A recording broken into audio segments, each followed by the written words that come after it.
I'm listening to 49er Rush, Niners all day. Let's bring 6 home, baby. Let's go. Yeah. I love it, man. It's time for the 49ers Rush podcast.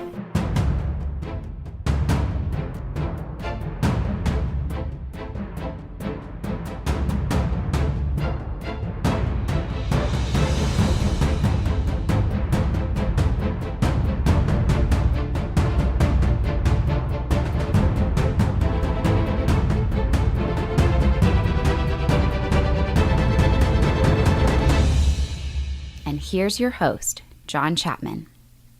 What is going on, faithful? It is absolutely incredible, as it is every time that we get to spend time together talking about our 49ers. And I feel like this week is a little bit of a treat. We are out from underneath the rock, ladies and gentlemen. We are in the spot, the prime time, whatever. Not necessarily our game. They had to move that out because Seattle sucks so bad. It should have been a primetime game.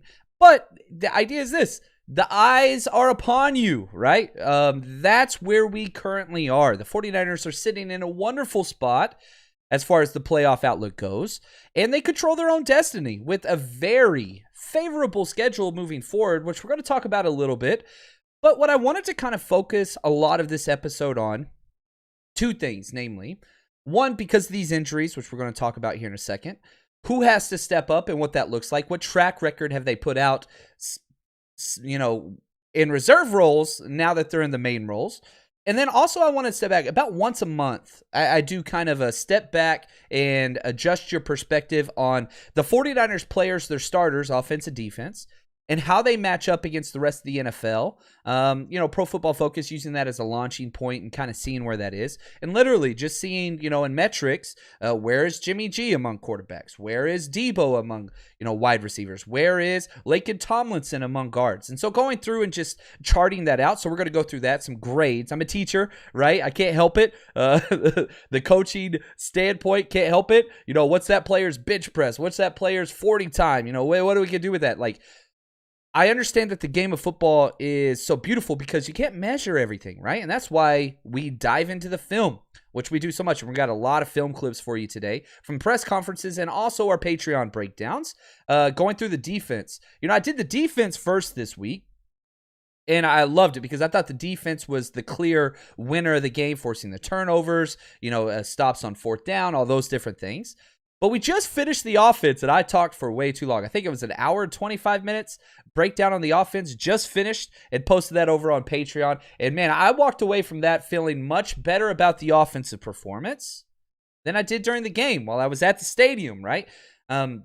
Definitely way more pleased. Not so much with Jimmy Garoppolo in the first half. That was still as bad as I thought it was on first watching.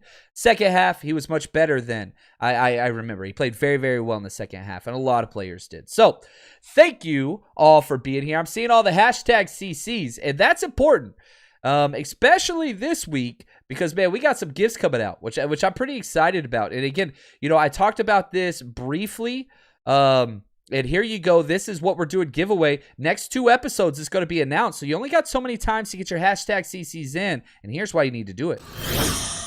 What is up, baby? We got another monthly giveaway. So here is what we got going this week. I'm really excited about this. Check out this jersey. None other than Vernon Davis himself. But this one is a little special. Why? Look at that, baby.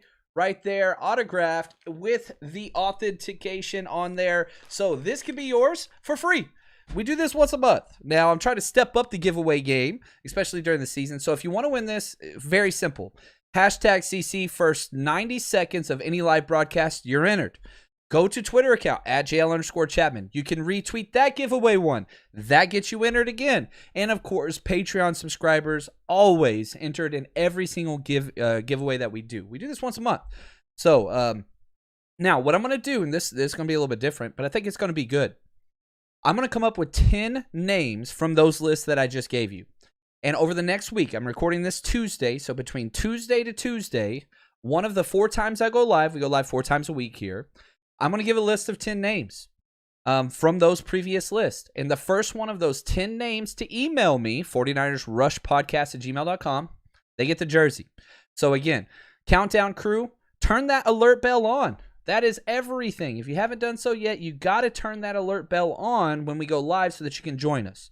Because again, first person that emails me from that 10-person list from Countdown Crew, Twitter, and Patreon, you're going to get this free jersey. And again, this is just an extra way to give back to you guys. I don't get paid for this. I don't have a sponsor for this. It's just out of my own pocket saying thank you, because you guys are the reason why this podcast still happens. So go on, enter in, and win this freaking jersey. All right, still accepted, hashtag CC, so get them in if you haven't already. Now, we got a good question here, and I love this because MK Green, just absolutely incredible person, supported the show for a while, so thank you. He says, what do you think the chances are of running the table? Oh, man, I love your optimism. They're low. They're quite low. We have won 3 games in a row. We have 6 left. Is there a game on the schedule where it's like, oh, the 49ers are losing? I don't think so. But the problem that I have, 4 out of 6 are road games. If I'm just putting in a degree of difficulty, right, start to finish, the most difficult game we have left is at Cincinnati, which they just bumped that up from an early game to the second kickoff, which is nice. That's very good. The next most difficult game is probably this week right here. And I don't think the Seattle Seahawks are good. We play better teams than them on our, 6-game slate. But on the road in Seattle, we have not fared well. So that's why I would put Seattle number 2. Number 3, I'm going to put Tennessee Titans. They are the most injured team in the NFL. Very 2020 49ers-esque. Then I'd go the Rams. I know we own the Rams, and again, we're going to be having a blast out there because, we're throwing our party out there. Here's one of the awesome things that Dale just made for our 49ers Rush road trip. Man, we are almost sold out, guys. I'm just going to be really honest with you. We sold out of Chicago, and if you want to come party with us in Los Angeles, we're partying on the beach, man. Hermosa Beach at Baja Sharkies. And if you haven't been there, it's one of the coolest spots in the entire city of LA. So come out. It's right by LAX, not too far from the stadium, on the beach. We're going to be having a good time. But if you want to go, I told everybody this last time, they didn't listen. We're going to sell out. We are going to hit capacity with how many tickets we have already sold.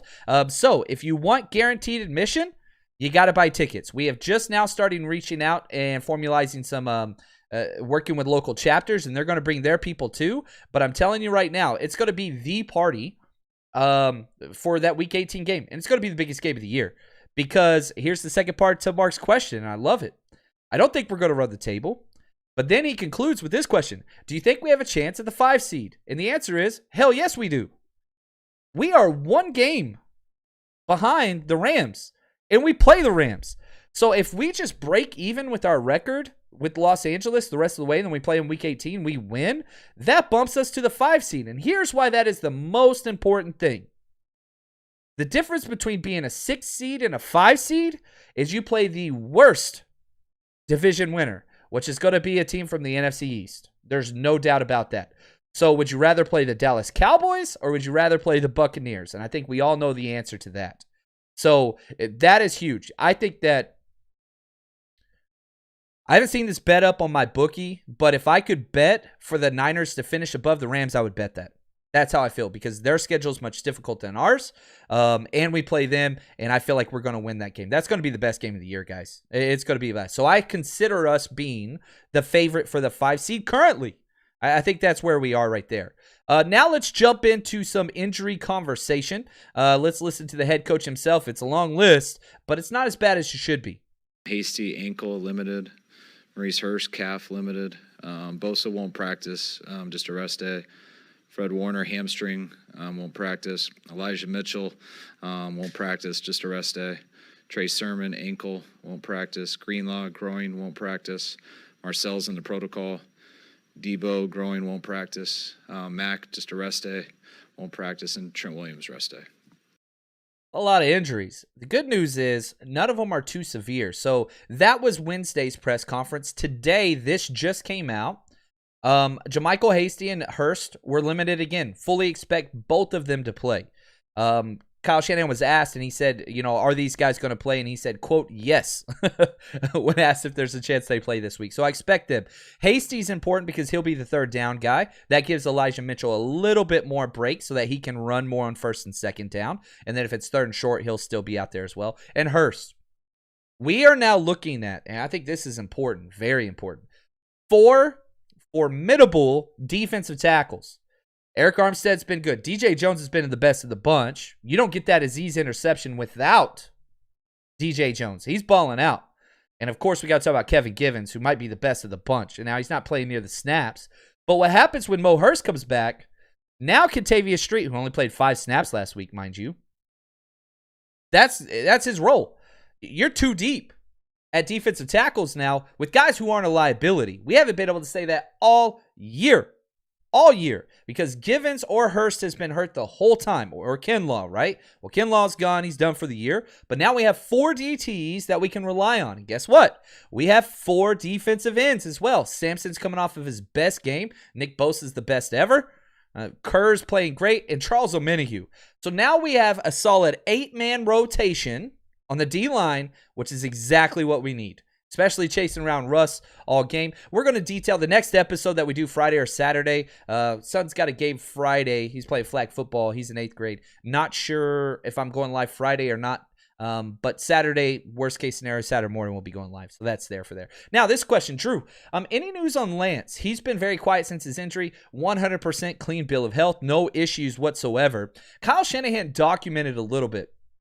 Talking about the main reason why he hasn't phased Lance in and out is because one of 2 things. This is what Kyle said, okay? And then I'll tell you what he should have said or what he's thinking, but he won't say publicly. Number 1, Kyle Shanahan said, he claimed this, he got out of his play calling rhythm because whenever Trey would come in, the defense would load up and change their look, so he didn't feel like he had that play calling rhythm. That's what Kyle Shanahan said. 2, let me tell you why Trey Lance isn't playing. Jimmy Garoppolo has been the most efficient quarterback and successful quarterback in the red zone in the past 10 years in the NFL.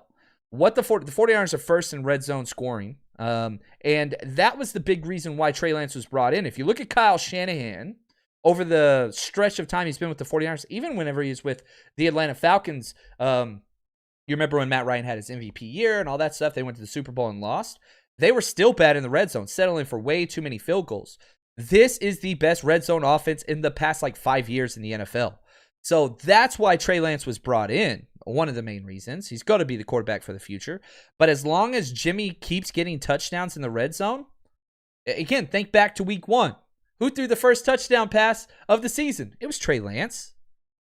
But Jimmy dominated in that. And the one start that Trey Lance did have, he was really bad in the red zone. And so I think that's the real reason why Trey Lance hasn't been playing.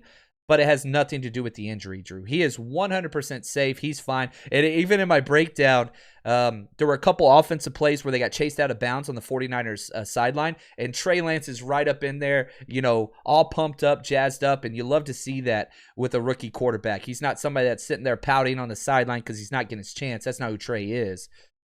He's all up in the business and freaking pumped up, amped up. You can tell. Helmet on, strapped on.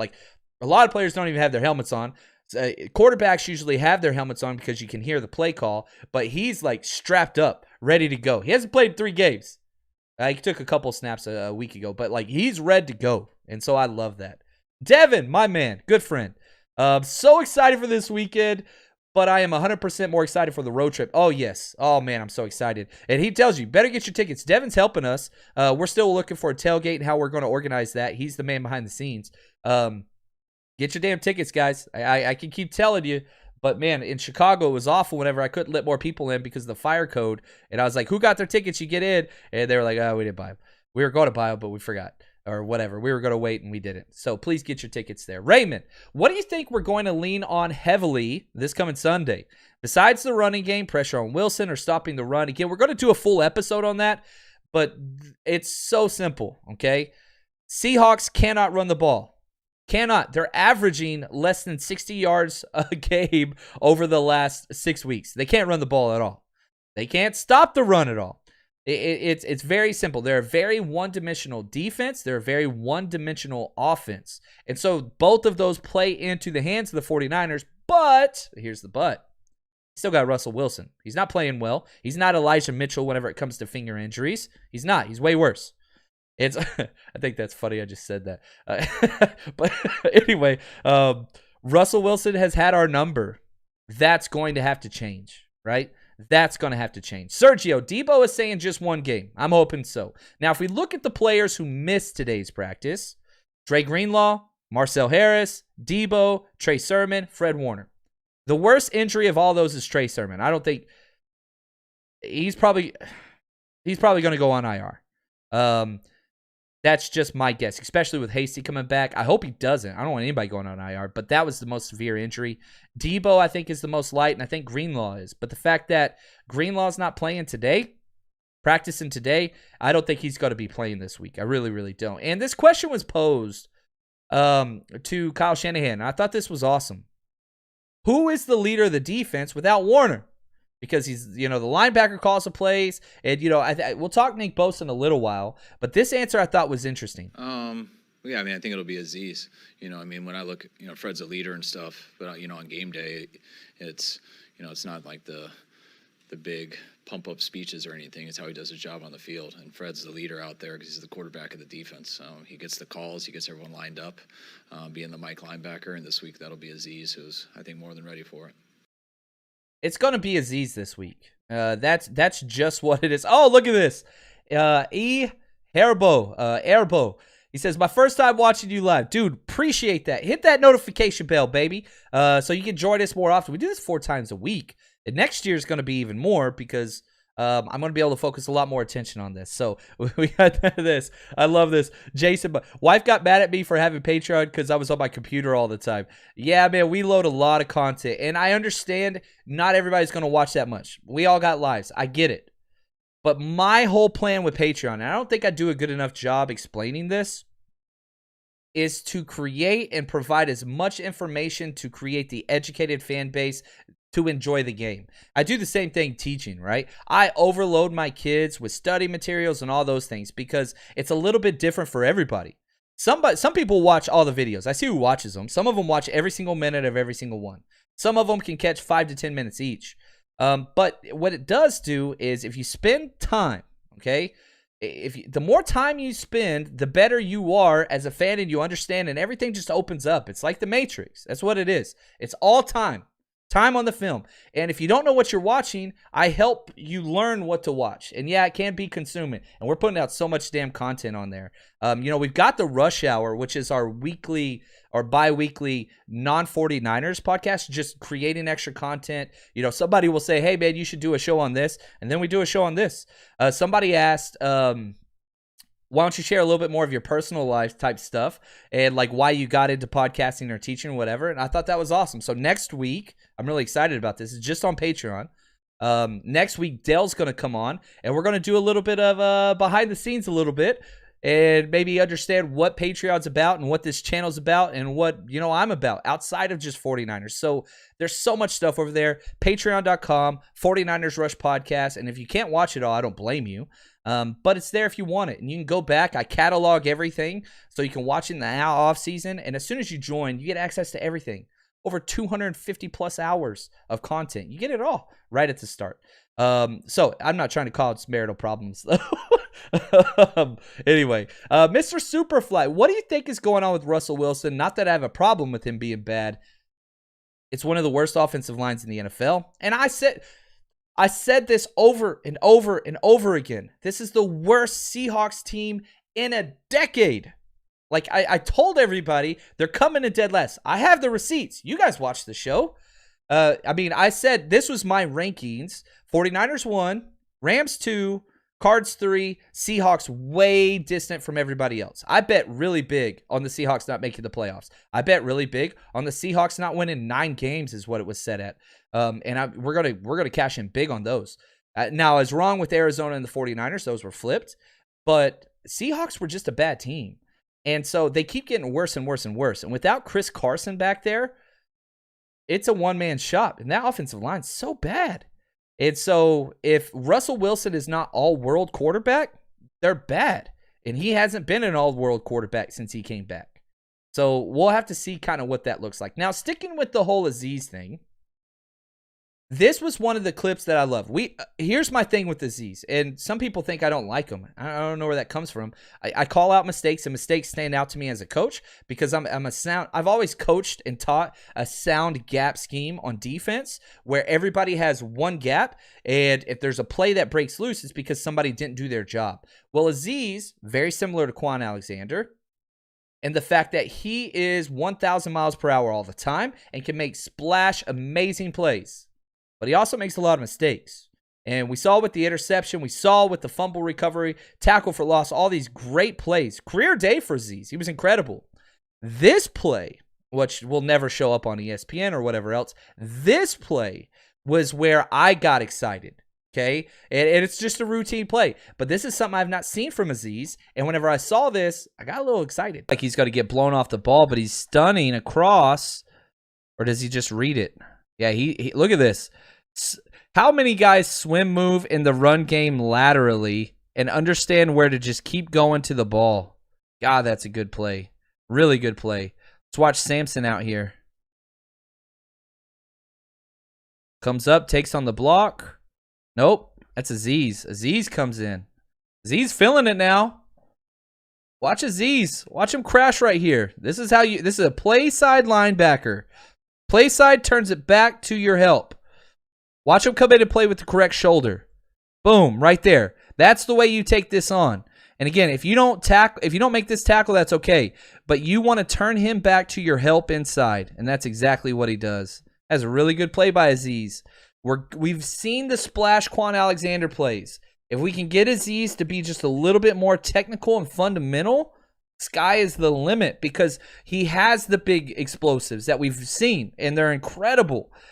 It's the little kind of technique issues where he struggled, but I love seeing the improvement. It's awesome. And it's just whenever you watch it, and again, we go through every single play like that. We do that for every single play on offense and defense. It's a lot of stuff. But you can't hide. You can't hide. I love Dre Greenlaw. I love Dre Greenlaw. I really, really do. Because, and why? These are the difference in types of player. Dre Greenlaw is sound. He's Tony Gwynn. He's singles and doubles all the time because he does not do wrong technique stuff. He's the best tackling linebacker in the NFL. Like, he just does his job every single time. Aziz is going to lead the team in home runs and strikeouts, right? And so if we can alleviate some of those mistakes, again, I'm an Aziz guy too. I'm just telling you my type as a defensive-minded coach. I don't want those big mistakes. That bothers me, the missed tackles, all that stuff. So Aziz is going to play great. And the question was asked, man, Aziz, if you remember, undrafted free agent. And Kyle Shanahan kind of talks about where Aziz went from when they first got him to where he is now. Aziz in college, or even when he got here, I thought Aziz was always a kind of a splash player. Anybody who runs is without hesitation and is very physical and is running through people and doesn't hesitate, those guys make plays. Now, sometimes they mess up plays too because they're out of control and things like that. So I always think Aziz has made some plays for us, but I think the more reps he's gone, in these few years, taking a starter role and stuff like that, I think him making mistakes has got a lot less, and the more that happens, the more confidence you get, and that's why he's playing at his best when he is doing those things. I mean, gosh, he said the exact same thing I just said. Yeah, this is who he is. Splash plays, makes some mistakes. But again, as he gets this experience, and he's going to play fine. I'm not worried about him at all, especially versus run game. Not worried. They just signed Adrian Peterson. Who cares? Adrian Peterson's not a good football player anymore, guys. I wrote this stat down for Friday or Saturday show whenever I can record next. Adrian Peterson had 27 carries with the Titans. He got 82 yards. That's 3.0 yards per carry on the Titans, okay? Now, of course, this is after Derrick Henry. But the last 2 weeks, the Titans have averaged 185 yards per game rushing. Like, they're still one of the best top 4 rushing teams in the NFL, even without Derrick Henry. But not when Adrian Peterson was there. He was so bad they cut him and picked somebody up off the street and came in and rushed for 100-plus yards. Meanwhile, the Seahawks have averaged just 70 yards per rushing per game the last 6 weeks. Like, this is a desperation attempt. And Adrian Peterson, now we're going smaller, and we'll talk about this in a little bit. but I ain't worried about it at all. And that dude fumbles the ball more than any running back that's going to be in the Hall of Fame. He'll be in the Hall of Fame, rightfully so. But his fumble issues, man, he's never corrected it. Jason, thank you for the gift. Very, very kind of you, man. Really do appreciate that. Now, let's do this. Let's jump through. We're talking about the defense. Let's stay on the defensive side. I went through every position and just looked up their positional scores on Pro Football Focus collectively for the season, where they fit. And here we go. Nick Bosa, number 8, defensive end. Okay, that's where he was. Charles Omenihu, number 48. Remember, there are 32 teams in the NFL that start 2 defensive ends. So that means that if you're the starters, it's 64. Omenihu's at 48. Then you got Artie Key at 75. And then you got Abakum at 82. We've got 3 quality role players. Bosa's a stud. And the other 3 guys, they're fill-in guys. Nothing special. Defensive tackles, Armstead's 15th. Again, remember, each team starts at least 2 defensive tackles. That's where we're at. Oh, what's up, Luke? Thanks for the gift, man. He says, tattooing and listening. I love it. Hashtag stay faithful. That's right, man. Focus on that arm or leg or whatever. And, man, that is awesome. Appreciate you, Luke, as always. Hopefully I don't make you giggle too much and mess up on that. If so, send me the receipt. I'll take care of that. I'll take care of that for sure. Melissa, she says, could you please answer my question about who gets more playing time with the Debo injury? We already saw this, Melissa. That's a great question. When Debo went out, Sherfield came in. There's really 2 different wide receiver spots in this 49ers offense. There's not much difference between Brandon Ayuk and Debo's spot. It really isn't. They're both outside wide receivers. Now, there is a difference between the outside guys and the slot role, which is Mohamed Sanu, Juwan Jennings, Travis Benjamin. Those are the differences, right? So, Sherfield is the number 1 backup on the outside. Sherfield's going to be the guy starting there. Now, some guys can play multiple roles, but Juwan Jennings' role will not change. Sherfield will be that guy. So starting sets, 2 wide receiver sets, that's going to be Ayuk, and it's going to be Sherfield. When we do 3 wide receiver sets, it's going to be Ayuk, Sherfield, and Jennings will come in. So that's where that's going to be. And Sherfield delivered a huge play. Third down, backed up against our end zone, 3rd and long. He ran that slant, contested catch over the middle. It was incredible. So that's kind of where that's going to be. Now, back to our defensive ranks. Let's look at the defensive tackles. Eric Armstead, 15th best defensive tackle in the NFL whenever it comes to Pro Football Focus. That's about right. And that's about where he is. DJ Jones, number 24. That's 2 studs. The rest of the defensive tackles didn't really pull up. Not a lot of snaps and whatnot. Linebackers. Fred Warner's number 14th. He's having a down year, but his down year is still a very good linebacker. I don't think he's going to be winning all-pro honors, especially with this injury, but he might get a vote or 2, and that's a good thing. Just building on that reputation. Still having a very good year. Aziz, number 25. So, you're not taking a huge drop-off. The problem is DFF, right? Demetrius Flanagan fouls. He's going to be stepping in. He played really well, but he didn't play very many snaps. We look at the corners. Again, remember, there's 3 corners out there. So, 32, 32, 32. That's 96 starting corners. Mosley's 49, right in the middle. Diamador Lenore, 134 snaps this year. He's number 81. That's pretty damn good. Kaywan Williams, number 84. Norman, he is 103 out of 118 qualifying corners. Pro Football Focus doesn't like guys that make lots of bad plays, and that's why Norman is where he is. Ward, safeties, he's 15th. Hufanga, 38, and Tart, 63. Why is Hufanga so far ahead of Tart? Tart makes a lot of missed tackles and misses his run gaps a lot of times. Again, Tart, very similar to Aziz. You love Aziz, you love Tart. And I love them both. But again, if you're looking for more consistency, play in and play out, Hufanga, Drake Greenlaw, they're more consistent. Now, Hufanga does struggle as that deep safety and pass coverage a little more. But that's kind of where we are. Hey, it's Q. If we got to get a pass game going, where's it going to go? Ayuk and Kittle. Kittle only got 2 targets last week. Kittle should feast this weekend. I'm going to be betting the over on every single Kittle prop that there is. I think Kittle's going to have a game. I could see something like a 7-catch, 110-yard performance. That's just what I see because that defense is so bad. Now, of course, they do have Bobby Wagner and all that stuff. It doesn't matter. Kittle's going to feast this game. He was out last game he didn't feast or whatever you want to call it. He is this week. That's all there is to it. Now, here we go. My bookie, let's pay some bills. Oh, my gosh, I hope you bet with us on Cyber Monday. We got paid. Guys, you know me. I'm not going to put my name on something that I don't endorse and or use or believe in. I've been using my bookie for, I think, 4 years now.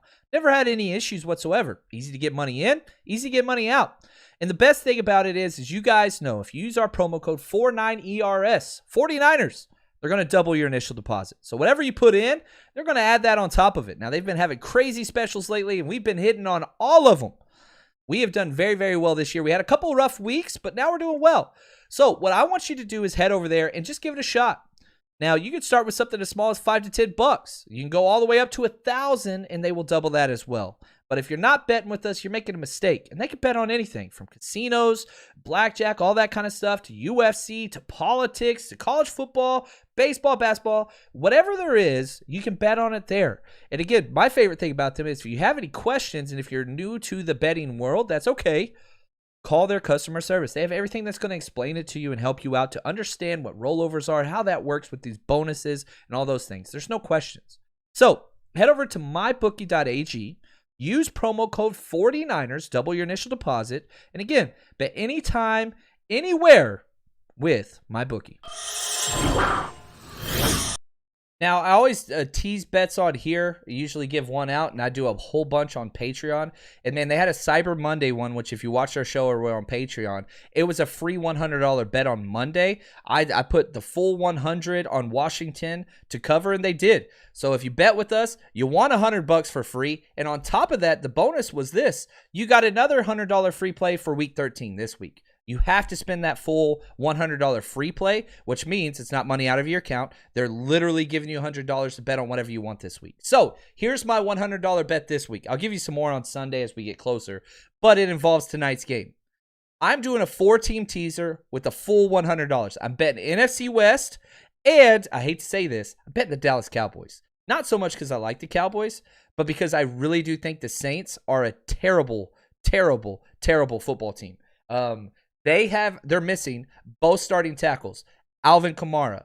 They're starting a running back at quarterback with an injured foot. They're missing 2 out of 3 of their defensive ends. Not a good football team. They're sliding big time.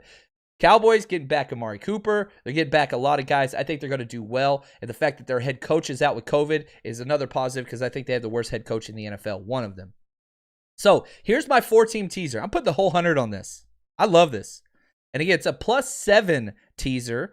I shared this. If you want to go check out on Twitter, you can see it. But again, I'm taking the Dallas Cowboys +1 because it's a teaser. That spreads all the way down -6, but they get 1 point. So if they lose, they basically, if it's a tie, we still get paid there. I'm taking the Rams -6 versus the Jaguars. Jags are bad. 49ers +3.5 versus Seattle. And the Cardinals -0.5 point. They just got to win by 1 versus the Bears. So here's what happens. This is all a free bet, mind you. If you bet with us, $100. If those things happen, we win $200. So we're already up $100, and this is free. So even if we miss this bet, that's why we're swinging for the fences here. Even if we miss it, it doesn't matter. So that's there. And if you like betting with us, golly, man, we have crushed it. I think we've quadrupled up back-to-back weeks. We're making some money over there, man. I like it. Now, let's talk about Nick Bosa, because I think this is important. He has 11 sacks, guys. 11 sacks in 11 games off of an ACL tear. The question was asked to Coach Shanahan, what is it that makes Bosa different or so good? I think Nick's one of the smarter players I've ever been around. I mean, he's extremely talented, but just the detail he looks into everything. You ever sit and listen to him and Trent Williams just have a conversation about one pass rush move that, I mean, I barely can see it all. And then you hear them talk about 25 different things that happened in 3 seconds, and you see the technical stuff that he's always on. And so the more he goes against guys, the more he studies tapes. Not everyone's like that, but he soaks in a lot, and he applies it to his game, which has been real impressive. And it shows. You watch film, Bosa had a missed tackle, and they got a first down because of it. It was a run up the middle. They left him unblocked. He came down and missed the tackle on Dalvin Cook, and he was so pissed. Well, guess what? The very next play was this play. Oh, come on, get him, Bosa. Boom, baby. I love this guy so much. Bosa misses a tackle and gives up a first down. How does he respond? The NFL is full of studs. You know what I mean? You're going to have bad plays. But how do you respond whenever you struggle? You come up and you get a sack the very next play. The only sack of this game, Bosa now has 11 sacks in 11 games. Just bench presses this dude off of him. I mean, it's simple. It's just, it looks almost easy for him. This guy outweighs Bosa by a good 65 pounds, by the way. But watch the strength. Boom. Just get off me. Hand on hand. He's one of the best hand technicians in the NFL. It's not even close. But watch how Bosa's right hand grabs his left hand. Right there. You see how he gets his hand up underneath? Presses off. Both of his hands. I mean, it's just... and then from there, watch him rip. See that? Just clean. So simple. It's coaching clinic, man. Like, you show this tape to high school kids, and you're like, look, you just do this. Coach, I can't do that. It seems simple when you watch great players play, but it's far from it. Far from it. 2nd and 16. It's so like, man, Bosa's just so consistent. He's so good, and we're gonna have to see how this works out. Now, here's the question. Darius, is it possible Jimmy can exploit their secondary? Besides the safety, they don't scare me, even the safety. Well, if you're talking safety, I think Quandre Diggs is really, really good. I don't think Jamal Adams is very good, especially in coverage. I think he's an oversized linebacker. That's a coverage liability. His interception last week was off a tip pass, nothing he did. But yeah, I think we could do a lot of good versus this team. And the question is this. Look, again, I keep getting so much into Seattle. I don't want to double dip too much. Their defense has given up the most yards in the NFL, 32nd. The most first downs in the NFL, 32nd. 31st in passing yards allowed. Like, they suck. They're not good. And you can even go back and look at the 49ers box score versus them last time. We literally could do whatever we wanted to do. Excuse me. Sorry about that. If you remember, that's when Trey Lance came in, right? And Trey Lance played really, really well. Trey Lance threw for 157. Jimmy Garoppolo threw for 165. So we threw for over 300 yards against them last time for 3 touchdowns through the air. The problem is interceptions.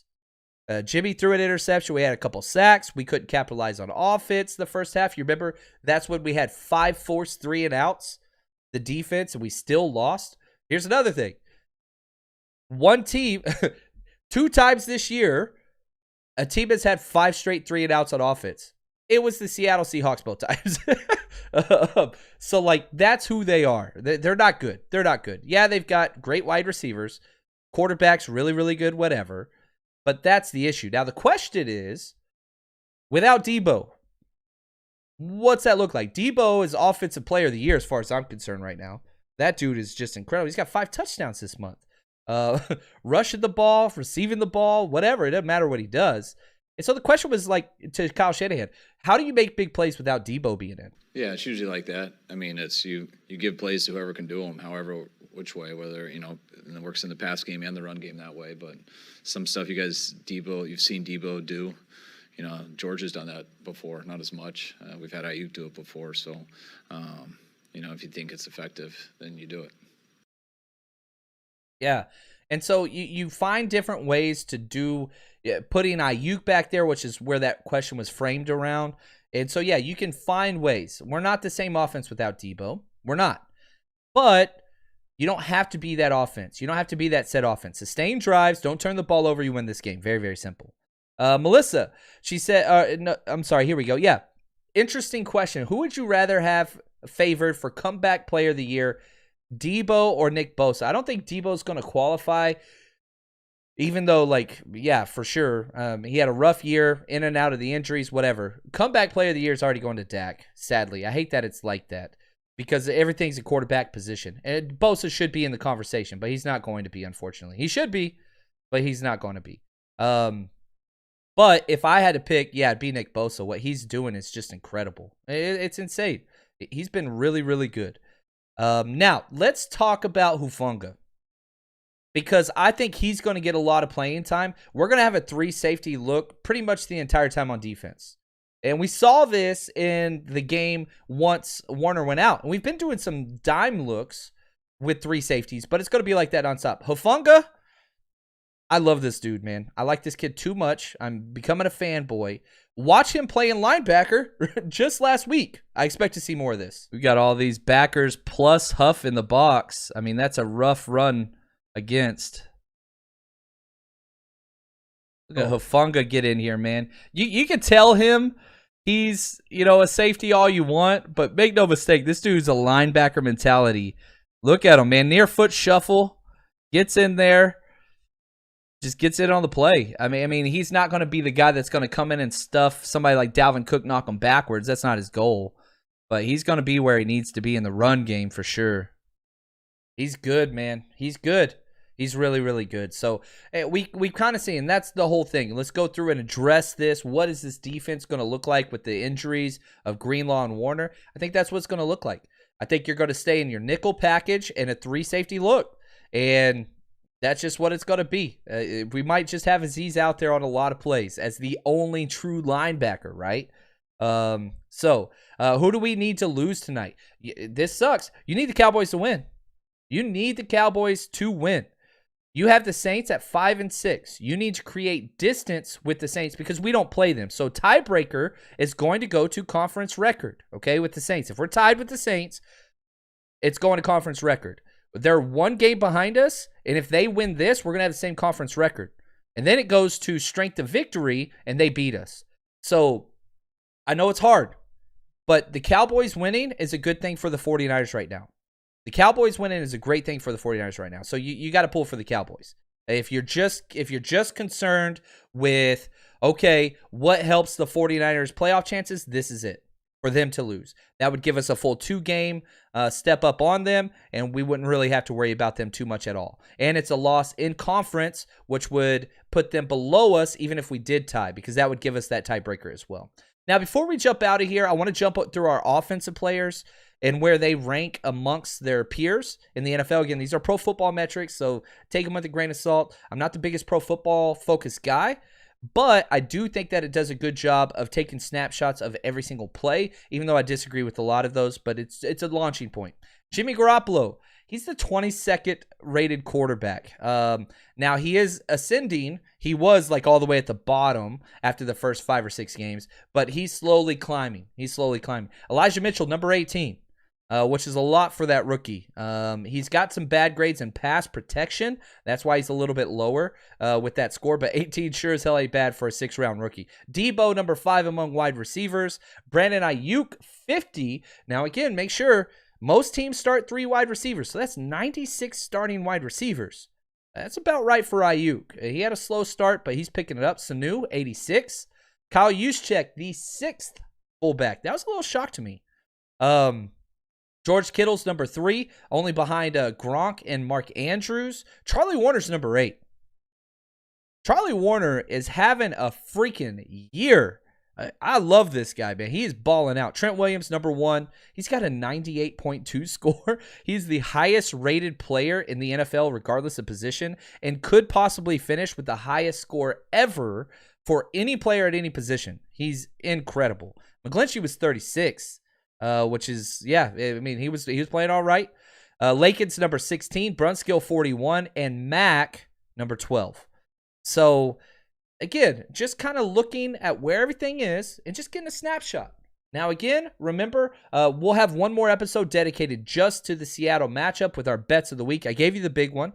But as always, head over to patreon.com. That's the place to support the podcast. That's the place to get as much content as you could ever want to become, the ultimate understanding fan, so you understand what's happening and what you're watching.